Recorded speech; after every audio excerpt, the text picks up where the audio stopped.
Hello, everyone. Welcome back to another episode of Irreplaceable. I'm your host, Ira, and today I have a bone to pick with self care. Really, that's true. There is a whole industry out there for self care, and the biggest being skincare. But I want to tell you today that self care isn't just skincare. There are layers to self care, and self care doesn't have to be expensive always. Only because you can't access certain resources, that doesn't mean you don't get to do self care. There are many layers to self care, there are many versions of self care. And I want to break it down to you and give you every single category of self care and what you can do to level up, improve your life, make it better in every aspect, and try to achieve and be the human being of your full potential. In this capitalist world, we are always constantly sold something. You're always offered a service, a practice, an advice, a product. Buy this, it's going to change your life. Buy that, it's going to change your life. Self care cannot be directly bought. Self care starts with being an attitude, it's a mindset. After that, you have tools to achieve it. But until you decide that you want to get into self care, nothing in this world, no commodity in this world, nothing that you buy, a course, a product, or anything is going to achieve that until you convince and sit and decide that I am going to get into self care. And this is the area in which I want to develop. It's like a triangle: the body, the emotions, and then the mind. The physical, the emotional, and the external. Now you have to decide in what area and in what aspect you need to start developing. You want to work in the physical, you want to work in the emotional, or you want to work in the external. Now pick and choose. And here's the second part of self care. Once you decide you're going to start on your self care journey, you cannot do everything at the same time. You cannot start with all these three realms at the same time. You cannot start with the physical, emotional, and external at the same time. Because when you immediately try to change your life, when you immediately make the switch that, you know what, from next morning, from the next day, I'm going to be the perfect version of myself, I'm going to be the best human being, I'm going to completely change everything about myself, and I'm going to wake up as a complete different human being. No, honey, that's not going to happen. That's not how it works. You do not wake up one day and become a complete different person altogether. So you need to pick one. Do it. Find a place where you're comfortable. Once it sets in as a habit, as a routine, and then you need to go to the next level.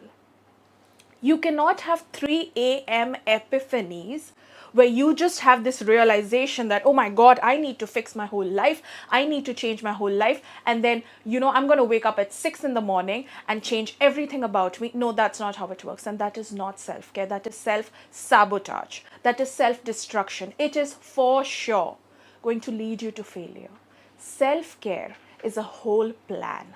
Self care is methods to achieving what you want in a very planned manner, meticulously and with discipline and commitment. The first part of the self care journey. Now, this pyramid, you remember this pyramid? So, we're going to start with the physical. The physical is your beauty, the physical is your appearance. So, you have to find out ways how you can make yourself more appealing, make yourself more beautiful. And yes, skincare is a part of it. But skincare doesn't mean you buy a bunch of expensive products and you buy a lot of medication and you just take it and take it and take it. And there is no pill that's going to solve all your problems. It doesn't work that way. It might for a shorter time. It's a lie, it's a delusion. But after that, the repercussion that it's going to have, it's going to catch up. So you need to start small. You need to start with the basics. You're not going to suddenly get over the counter medication and just, it start fixing. No. You have to start with basic things because, honey, listen, we're doing this on a budget and we're doing this correctly. It depends on how much your water intake is. It depends what kind of food you're eating. Because you have to start taking your body as a temple. And you need to make minor changes. It doesn't have to be a drastic change. It doesn't have to be extremely expensive. So it has to be these minor tweaks because you're setting in that mindset, right? So now that you're changing your physical, you have to start with your water intake. You have to start with understanding your relation with food, what works for you, what doesn't work for you, and giving yourself the correct nutrients. You need to understand why your hair is the way it is, why your skin is the way it is, what is going on with your body, what are your allergies, what are your reactions, what is good for you, what are your deficiencies. You need to understand your body that way. Because you could be working out constantly and being the same and being unhappy and being unfit the way you think you are. And you could be working your ass off and you wouldn't see any change and any difference because you are running in the wrong direction with all the intensity. The intensity doesn't matter if your direction is wrong. So you need to understand the areas of your body that you want to develop, that you want to enhance, that you want to care. Because again, this is self-care. You're caring for yourself. You're caring about yourself. Others don't care. You care. Hence, it's self-care. I know that sounds cliched and cringy, but it is what it is, okay? The next part of it is your complete package, your complete appearance, your aura, your presentation. Because once you start taking care of the physical, once you start noticing yourself in a certain light and you shift that, other people too will see and feel that shift. That is the energy you carry. That is the aura you have. Next is your sleep. You think sleep doesn't play a part? You think you're going to grind and hustle your way through self-care? You think you're going to put all this energy into relaxation? How is that even really relaxation? It's not. You have to focus on your sleep. You have to understand your sleep. You have to have a schedule. The human body performs amazing when it comes to schedule. So you have to make a timetable, honey. You have to sit and journal and write and understand and devote time to things. All of this is not an overnight change. Remember, caring is not overnight. It takes, action. It takes attention. Next up is endurance. Do you know how humans have survived for so long? We have always outrun our enemies, our predators.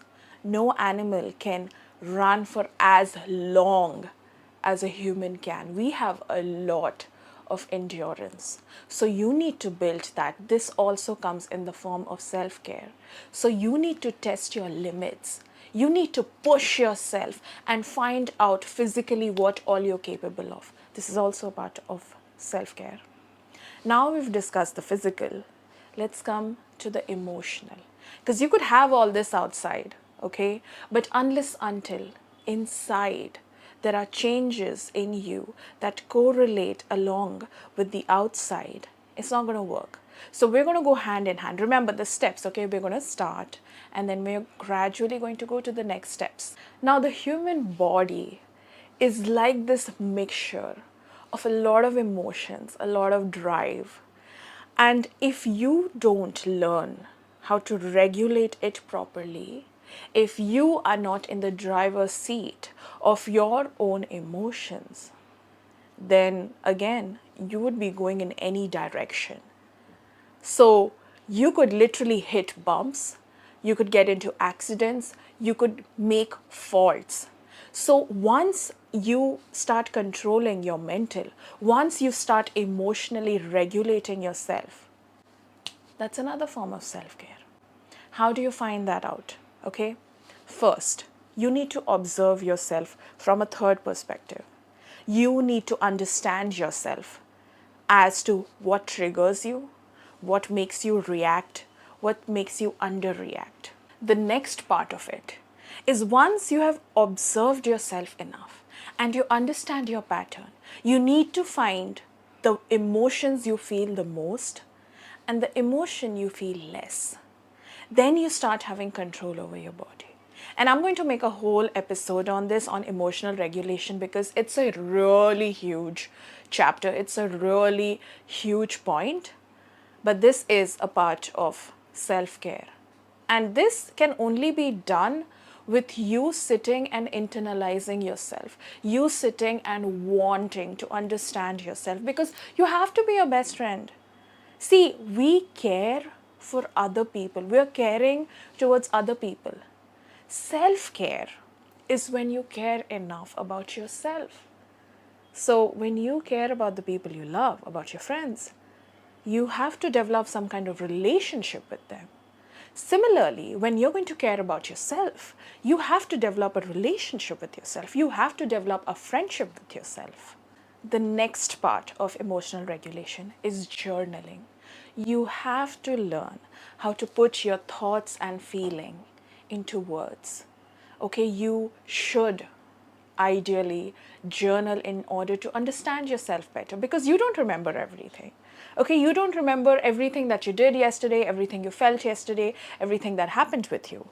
So you need to start keeping records, and journaling can be anything from observing yourself, or just writing down what you feel, or just writing down what you did or what you want to do, just like anything. But please write. Trust me, you're going to come and thank me later, but I cannot stress less the importance of journaling. The next part of emotional self-care is your relations, your friendships. Finding people who you need, who are good for you, versus finding people you should remove, who are bad for you. You have to focus on your energies, people who give you energy and people who suck the life out of you. So you need to understand who is serving what purpose in your life and if they deserve to be in your life. So you need to start working on your relations as well. This is also a form of self-care, because you are deciding who has control over you, who has influence over you, who has impact over you. Because our friends, our family, people we surround ourselves with have impacts on the emotional. They make us feel a certain way because we're constantly interacting with them. We are with them. We are, in this community. So unless until you have any control over how you get treated, how you get perceived, how people talk to you, you think these things don't affect? They do. So your community, your surrounding, it affects you. It affects the emotional. So you have to be mindful about it. The last, and not the last, the second last actually, because the kind of impact this has, which is social media. Social media affects your emotional so deeply. Because when you're scrolling, okay, there is so much variety in what you see.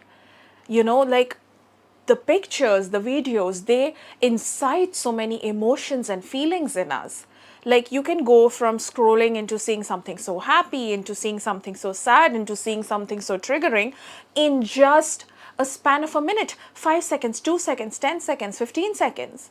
And when you're having that emotional roller coaster, and it's fucking up your dopamine, it's fucking up your serotonin, it's fucking up the way you perceive, and you're constantly comparing yourself, you think social media does not have an impact on your emotional.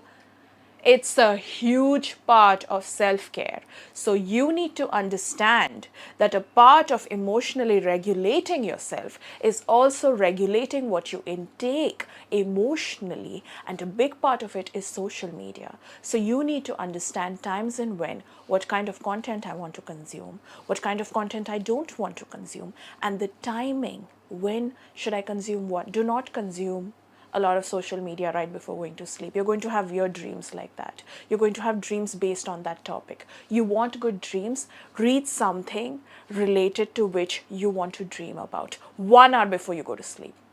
and the kind of impact you're going to have, it will come in your dream. When you constantly are thinking about something, it will visit you in your dreams. It will manifest in your dreams. So if you want to wake up with a good mood, that's going to precedent the rest of your day, that's going to, like, set the mood for the rest of your day, you need to prepare the night before. So do not scroll up social media the night before, okay? So you need to keep that away, and you need to keep giving yourself digital detoxes in between when it gets too much. You know, you see yourself having a bit of free time, do not go to your phone. Do not start scrolling.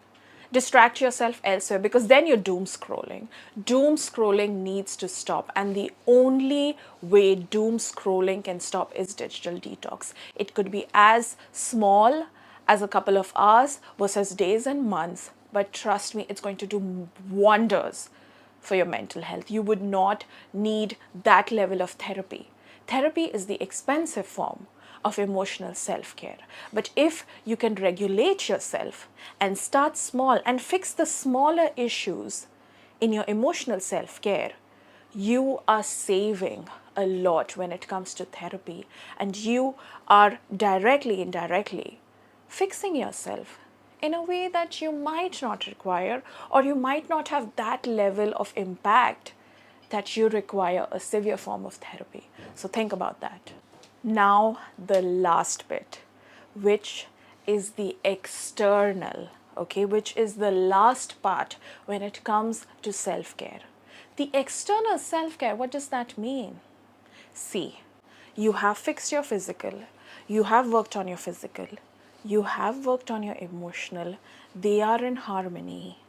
The next part is your external. When you self-care so much, you radiate that kind of energy, that kind of aura, that even when others come in your presence, they can feel and touch your spirit. So now that you are this abundance of energy who are walking around, external self-care is learning how to protect and defend this energy, because people will want to grab that. People want to take out their straw and suck your energy out of you because they want some for themselves, and we are not going to do that. Okay? So understanding, putting up boundaries, okay? Understanding who deserves your time and attention, who doesn't deserve your presence. Boundaries are important. Another part of external, you need to connect with nature. Okay, you need to go on your nature walks. You need to connect with Mother Earth, with the surrounding, to intensify and amplify your presence, your aura.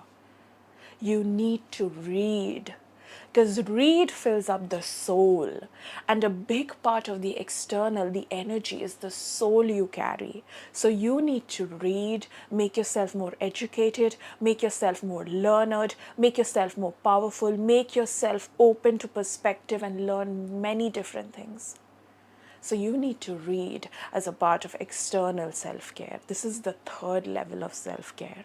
You need to understand time, how to manage time, how to work with time, how to give time and who to give time to. Time management is a huge part of self-care. If you do not give time to certain things, attention to certain things, because time is attention. So if you don't invest those things, they will not come back to you. This is where manifestation comes in. This is where affirmations come in. This is where energy walks in. Another part is volunteering, helping. We're not here to be selfish. We are not put on this plane to just take, take, take, take. Now that you've built yourself, now that you've made yourself, it's also time to share. It's time to teach. It's time to give. When you see someone who wants help, who's asking for help, or who could benefit a little from your help and who deserves it, be generous, be open, and help them out. Volunteer people who are not as powerful, as enigmatic as you. If you can make someone's life better, that will also help you find your calling. It's a higher purpose. And that makes me come to the last point of external self-care, which is believing in something. A part of external self-care, a part of your soul in self-care is believing in something. It could be anything. It could be a cause, it could be higher power, it could be God, it could be something spiritual, it could be anything that you believe in. It could be you yourself. You have to pick something, you have to make principles, you have to make a structure and believe in something greater than you. It's going to make you more grateful, it's going to save you from pride, it's going to make you feel good and at peace. And this is the last step, it's the final step, and it's really important. It will level you up in a way you wouldn't even be able to imagine, and not a lot of people can do that. So, the last step, the final step of self care is believing in something beyond you. And trust me, your life, at any path you take from any of these types of self-care, it's going to make your life so much better, it's going to make you so much happier, it's going to elevate you, it's going to push you to do better. You will never feel bad or at loss because you did any of these forms of self-care. It'll make you feel so much good, and it will just change your situation, your surrounding, your circumstance, and you would be filled with so much love. So remember, self-care doesn't only have to be specific to an industry, to only one way of living. It's different planes and plateaus. So you need to pick and choose that where do I want to start first? Because we all want what's best for ourselves. We all want new, improved versions and a better life. And that's why self-care doesn't only have to be restricted to anything. So let me know what you like. Let me know the one that resonated the most with you. And I would love to hear from you. Follow me on Spotify, Apple, and YouTube. And please give me your feedback. I would love to hear what you have to say. And if you want to add something, I'm all open to that. Thank you for listening to Irreplaceable. And I'm your host, Ira. Bye.